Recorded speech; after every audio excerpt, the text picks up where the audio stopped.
Hi friends, welcome back to channel. AP EAMCET final phase counselling start అయింది friends. మీకు ఈ వీడియోలో Chalapathi university సంబంధించి కోర్స్ వైజ్ వేకెన్సీస్ లిస్ట్ చెప్తా ఫ్రెండ్స్. వీడియోలోకి వెళ్ళే ముందు మన ఛానల్ లైక్ చేసి సబ్స్క్రైబ్ చేయండి.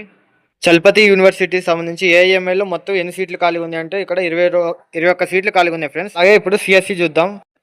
మీరు ఇక్కడ చూసుకోవచ్చు సిఎస్సి వచ్చేసి 55 సీట్లు ఉన్నాయి ఫ్రెండ్స్ ఇంకా ఖాళీగా. అలాగే సివిల్ ఇంజనీరింగ్ విషయానికి వస్తే సివిల్ ఇంజనీరింగ్ వచ్చేసి 4 సీట్లు ఉన్నాయి ఖాళీగా. అలాగే సిఎస్సి సైబర్ సెక్యూరిటీ విషయానికి వస్తే సిఎస్సి సైబర్ సెక్యూరిటీ మొత్తం 18 ఖాళీ ఉన్నాయి ఫ్రెండ్స్. ఇంకా సిఎస్డి అంటే సిఎస్సి డేటా సైన్స్ వచ్చేసి 9 సీట్లు ఖాళీగా ఉన్నాయి. అలాగే లాస్ట్ ఫైనల్ ఈసీఈ గ్రూప్ వచ్చేసి ఎన్ని ఖాళీగా ఉన్నాయి అంటే 5 సీట్లు ఖాళీగా ఉన్నాయి ఫ్రెండ్స్. ఈ ఫ్రెండ్స్ నేను చలపతి యూనివర్సిటీ సంబంధించి కోర్స్ వైజ్ వేకెంట్ సీట్స్ అనేవి ఇవి ఉన్నాయి. ఒకవేళ మీకు ఫైనల్ ఫేజ్లో ఈ చలపతి యూనివర్సిటీ పెట్టాలనుకుంటే సిఎస్సిలో వచ్చి మీరు దీనికి సంబంధించి డౌట్లు ఉంటే నాకు కామెంట్లో తెలపండి.